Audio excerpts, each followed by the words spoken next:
So this is actually a good segue to shift gears a little bit and focus more on the United States, because some people are talking about, the US being in retreat, and you just explained, right, of like what the probable intentions of the United States are, not being a balancer, but being primate and being present everywhere.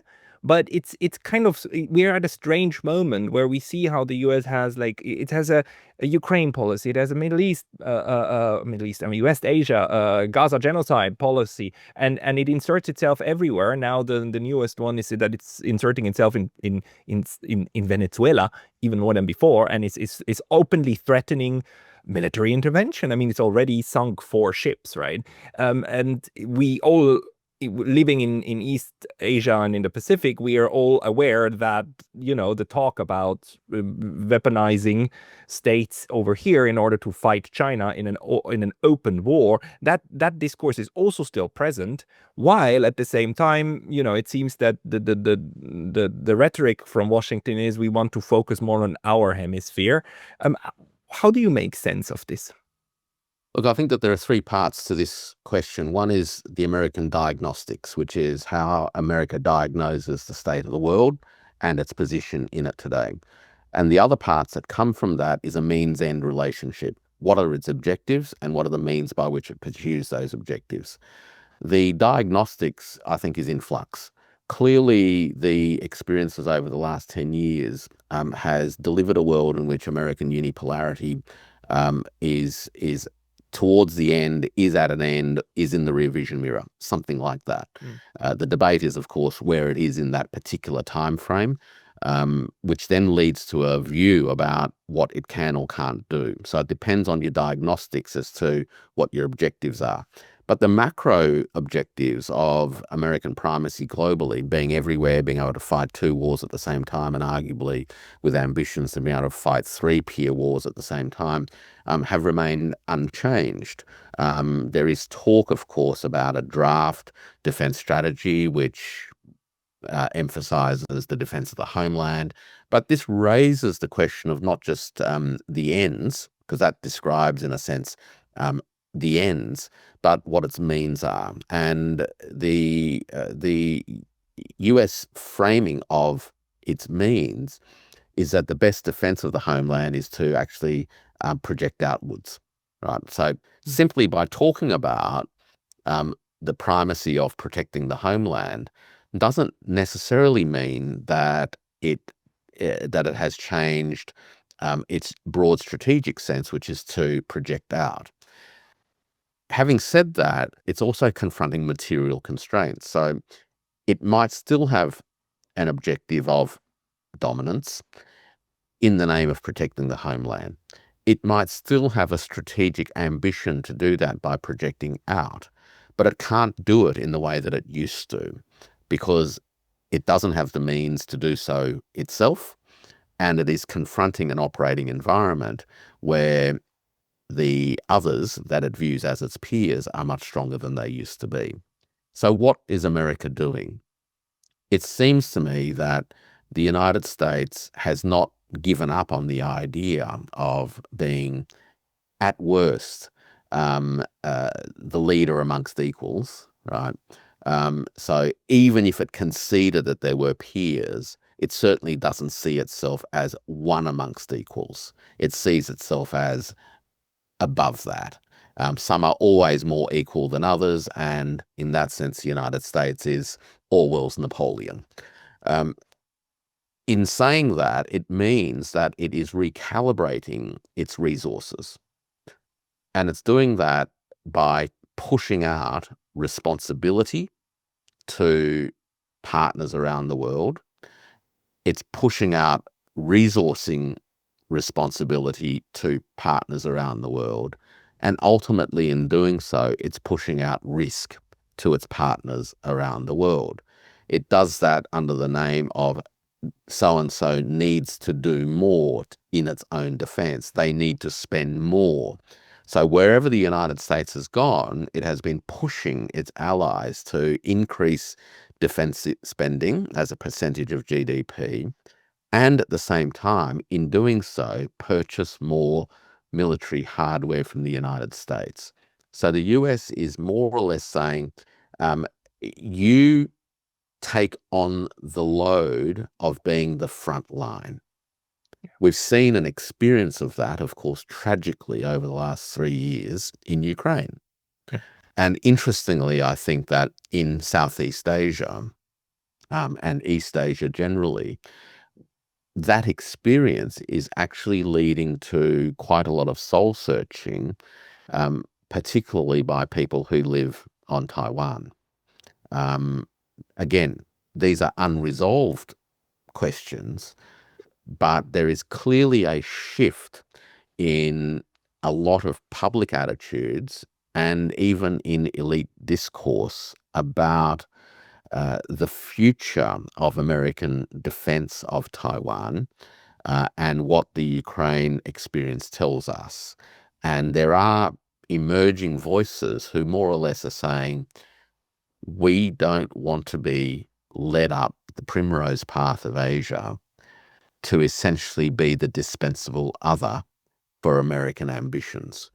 As I said, these are unresolved discussions, but these were not discussions that were particularly prominent 4 years ago. Yeah. And in our sphere here in our corner of the internet, as I sometimes say, we have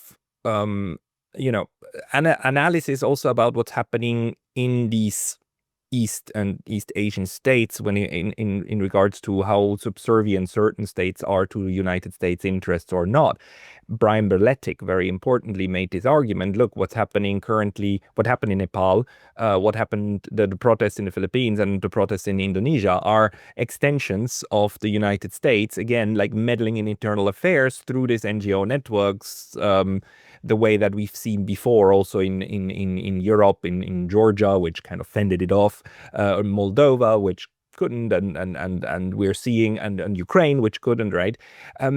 How far do you think that his analysis of continuity of agenda and not burden sharing, what's the Division of labor. Division of labor, these two concepts, how far do you think they still describe current United States foreign policy?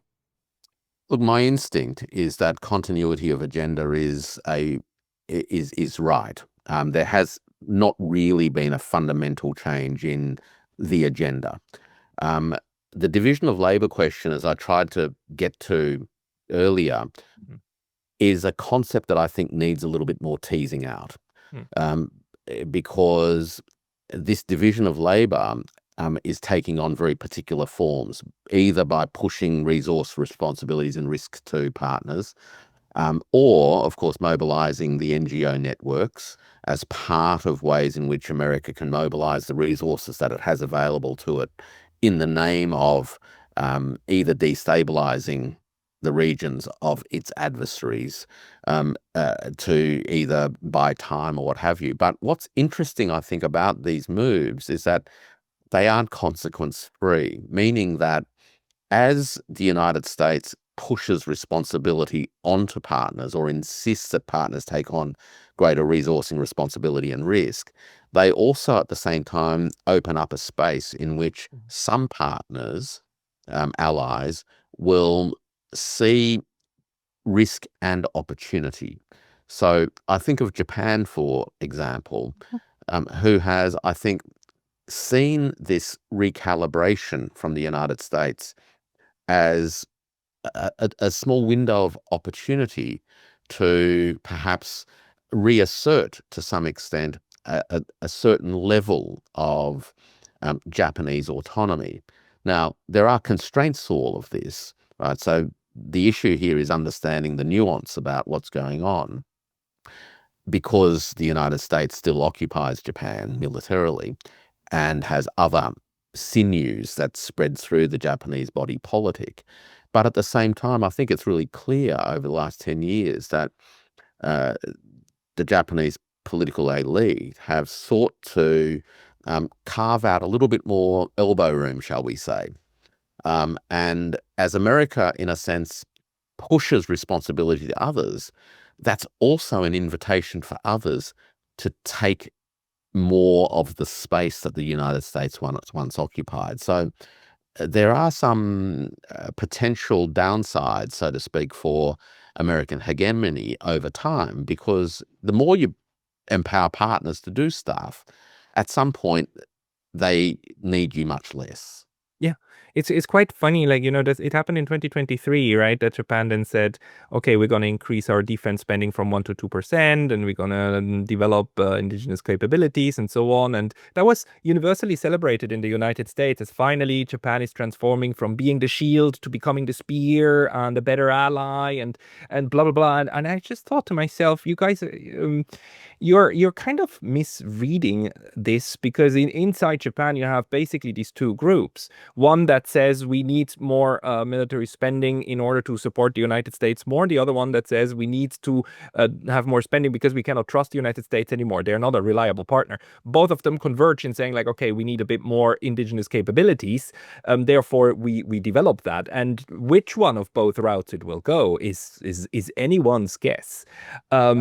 But certain, the one thing is clear, which is that Japan has its real national priorities. And one of them is, for instance, not having a war in and about Taiwan, because that's a worst case scenario for Tokyo. Yeah. So they will actually actively push against this, which they're also doing with the foreign policy together, trying at least to have interactions with the Chinese Ministry of Defense and so on, and having working level relationship that actually does fairly okay.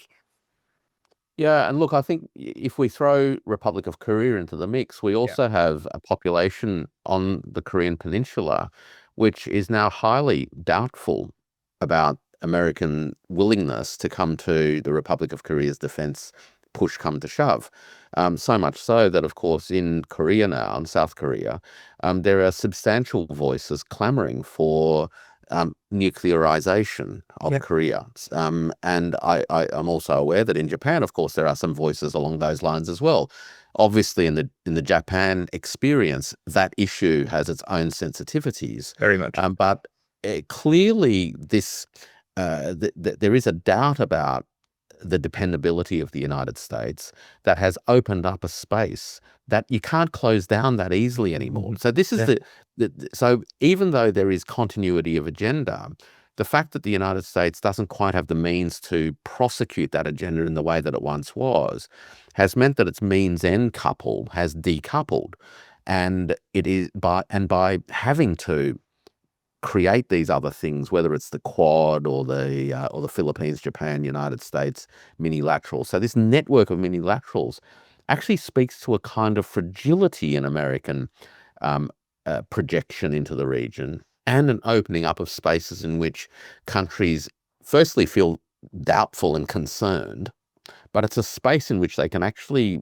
explore ways that they could address their own needs. Now, the consequence of that is entirely open-ended. There's no deterministic outcome here.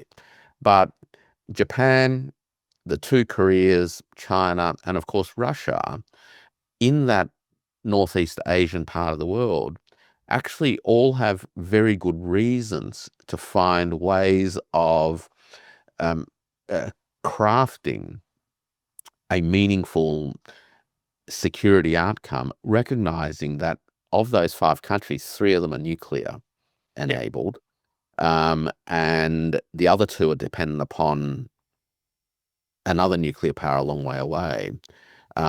And the credibility of that deterrence is a big question mark. So I think that over this next 10 years to 15 years, provided that we survive that long, is going to see a lot more discussion about what Northeast Asian security begins to look like in a post-American world. And these pressures can lead in all sorts of directions. Will it provoke the United States to try to put its foot down and reassert its position, say, in Japan? Or is the United States, through progressive material weakening, ultimately going to have to recalibrate another backward step and try to find a way of maintaining influence whilst not being so powerfully projected into the region? One thing, in my view, that changed like quite dramatically from, let's say, 40 years ago.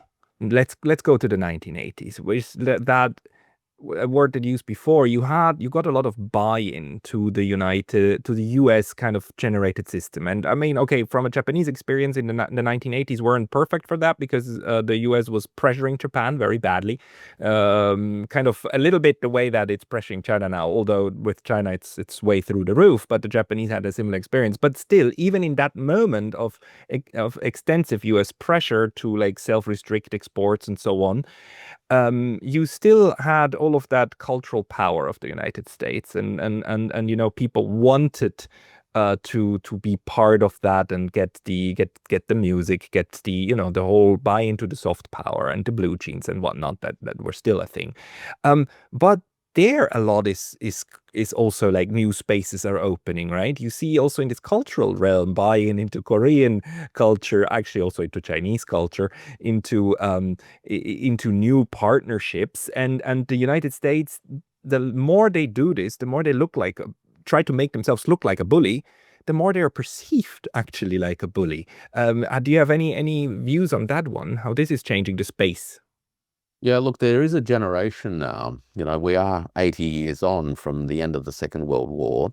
And in a sense, we're into the third, fourth generation of post-war people, where these generations have a very different sense of who they are. Right? So if you look at the Chinese people born after the year 2000, they have a very different cultural and material experience in life. Um, they have grown up during a period of tremendous transformation and material welfare enhancements. So much so that, of course, they are much more self-conscious of China's own accomplishments and have, as part of that, also rediscovered China's own heritage through contemporary eyes.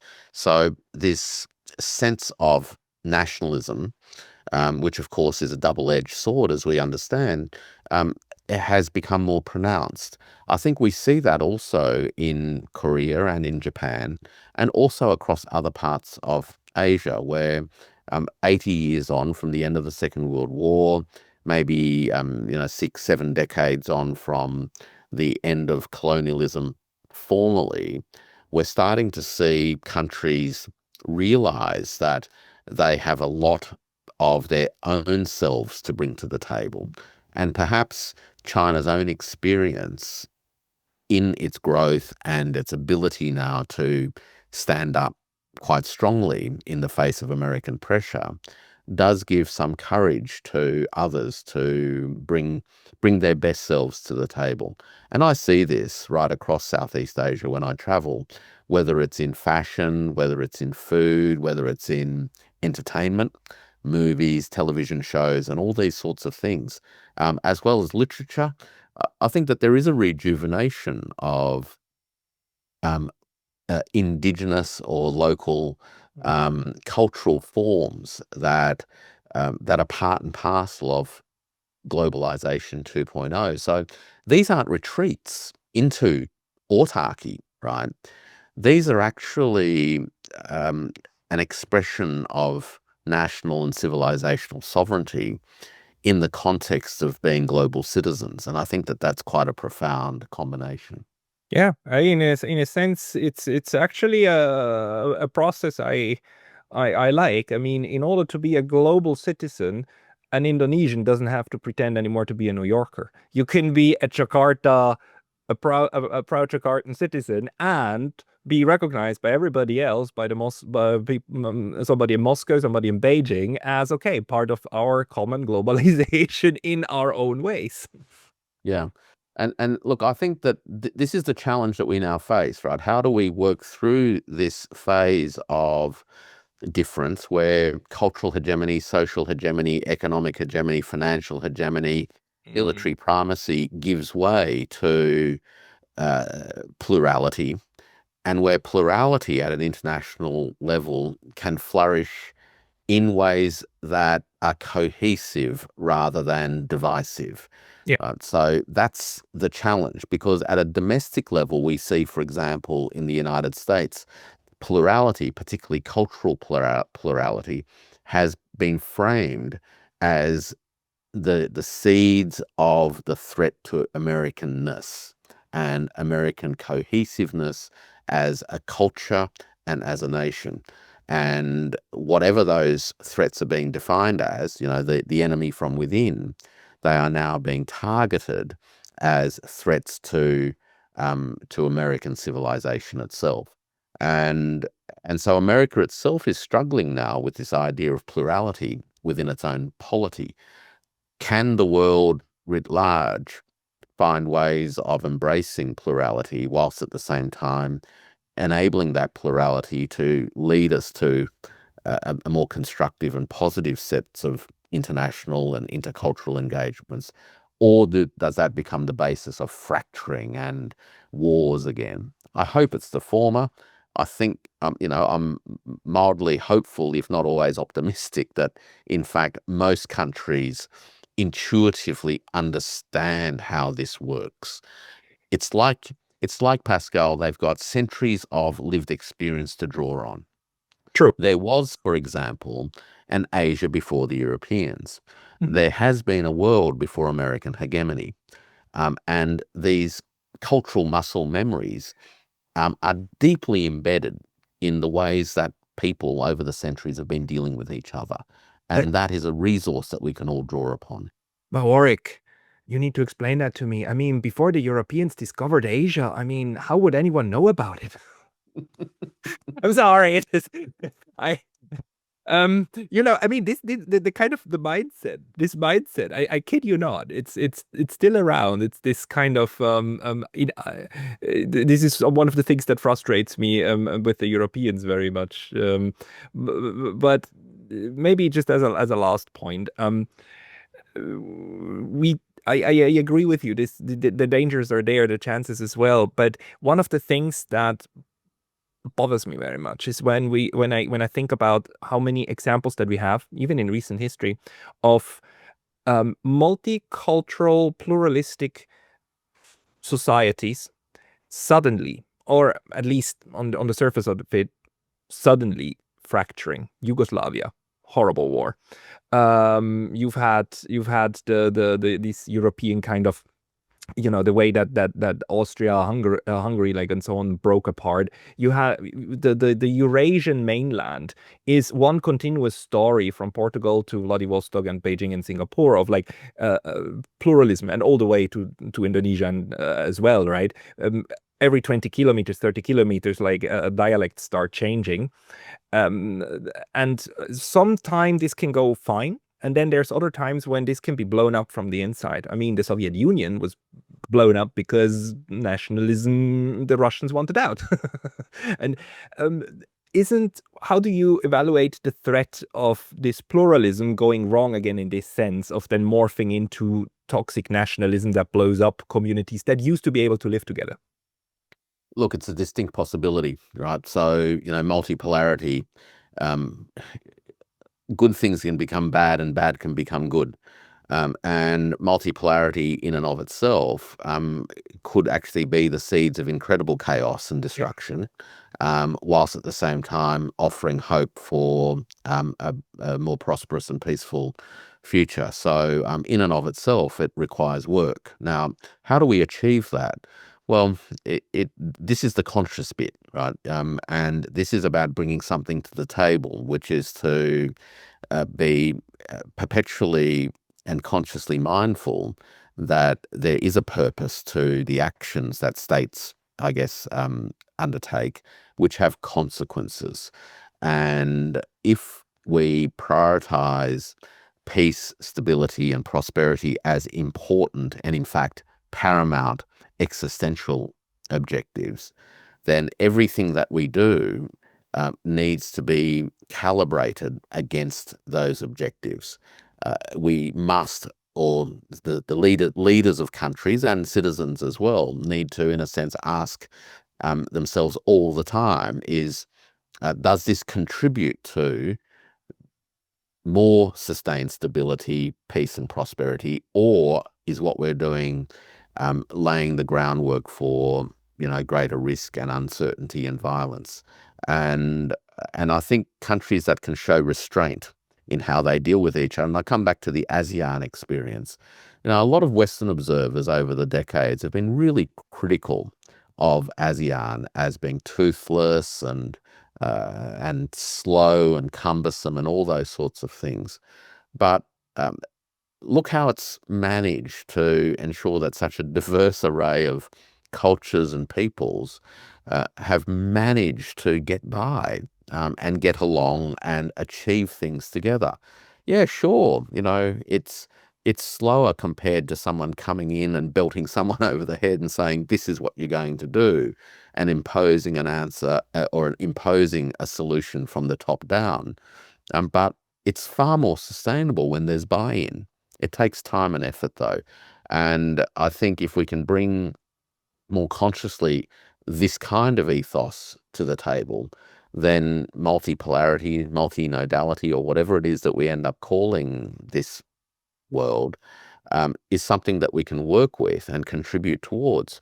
Now, it's not going to happen miraculously, and it does mean calibrating conduct in ways that are perhaps more diplomatic, shall we say, right? Where we actually understand that there needs to be space for everybody to have room to move and not be boxed into a corner, whether it's a sense of humiliation or a sense of deprivation or what have you. And they're difficult things to do, but if you're not mindful of them as your operating environment from the get-go, then you're always going to be blinded to the fact that what you're doing could actually lead to chaos. And this is, I think, and look, I think the Ukraine case is a great example where the eastern push of NATO, yeah, of course it was doable. We saw it. The West, the collective West, post 1991, was unstoppable. It could do whatever it wanted to do. But there were wise people at the time who also said doing this just because we can doesn't mean that it's actually a great idea. And so they're the things that we're going to need to struggle against, is that just because certain things can be done, it's the restraint that will, I think, define the extent to which we're going to make the most of these changes or end up in a period of sustained conflict. I completely agree, which is why I think supporting the voices that call for restraint and for caution is not a bad thing. Warwick, thank you very much for a great kind of encompassing talk. People who want to follow you, I suppose I will send them to Substack, because you have a wonderful Substack that I very much enjoy, because you always deliver great analytical insights and data. Is there any other place where people should go to find you?